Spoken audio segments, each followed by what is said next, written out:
मतदान केलंय। तर दुसरीकडे मुख्यमंत्री एकनाथ शिंदे हे सुद्धा मतदान करण्यासाठी आलेले आहेत।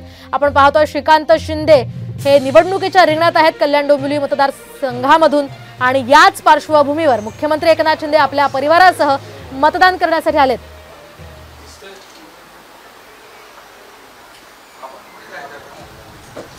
आपण पाहतोय लोकसभेच्या 5व्या टप्प्यासाठी आज मतदान पार पडतंय आणि यामध्ये मुख्यमंत्री एकनाथ शिंदे यांचे पुत्र श्रीकांत शिंदे हे सुद्धा निवडणुकीच्या रिंगणात आहेत।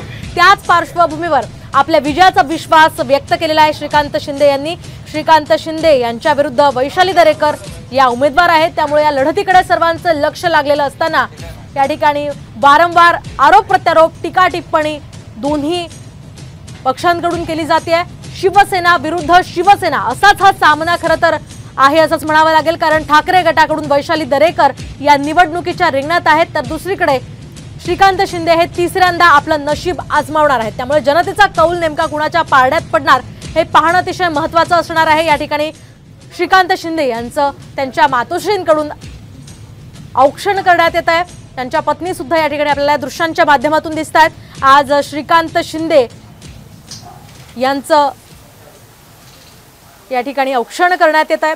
आपण पाहतोय मुख्यमंत्री एकनाथ शिंदे त्यांच्या पत्नी यासह श्रीकांत शिंदे यांच्या पत्नी सुद्धा या दृश्यांच्या माध्यमातून आपल्याला दिसत आहेत।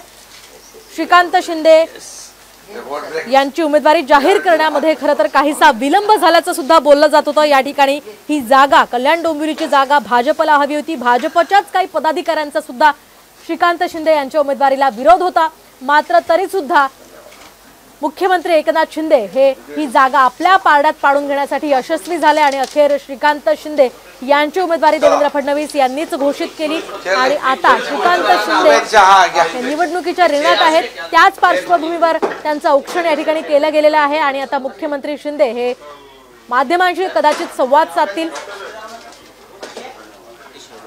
आपण पाहतोय कल्याण डोंबिवली मतदारसंघामधून श्रीकांत शिंदे हे निवडणुकीच्या रिंगणात आहेत, तर गेल्या 2 टर्म पासून श्रीकांत शिंदे हे खासदार आहेत। आपल्या कामाच्या जोरावर ते मतं मागतायत। शेवटचा टप्पा 5वा टप्पा मतदानाचा आहे।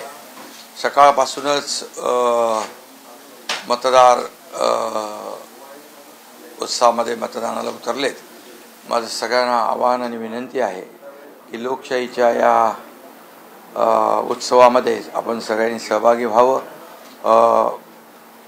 आपलं एक मत इतिहास घडवेल, आपलं एक मत राष्ट्र घडवेल आणि खऱ्या अर्थाने ही निवडणूक जी आहे ही देशाच्या विकासाची आहे। त्यामुळे सगळ्यांनी यामध्ये सहभागी व्हावं आणि मी तर म्हणेन की या देशामध्ये या देशाचं पुन्हा एकदा नेतृत्व करण्यासाठी आदरणीय प्रधानमंत्री नरेंद्र मोदीजींना पुन्हा प्रधानमंत्री करण्यासाठी देशातले सर्वजण आतुरलेले आहेत, आतुरतेने वाट पाहत आहेत।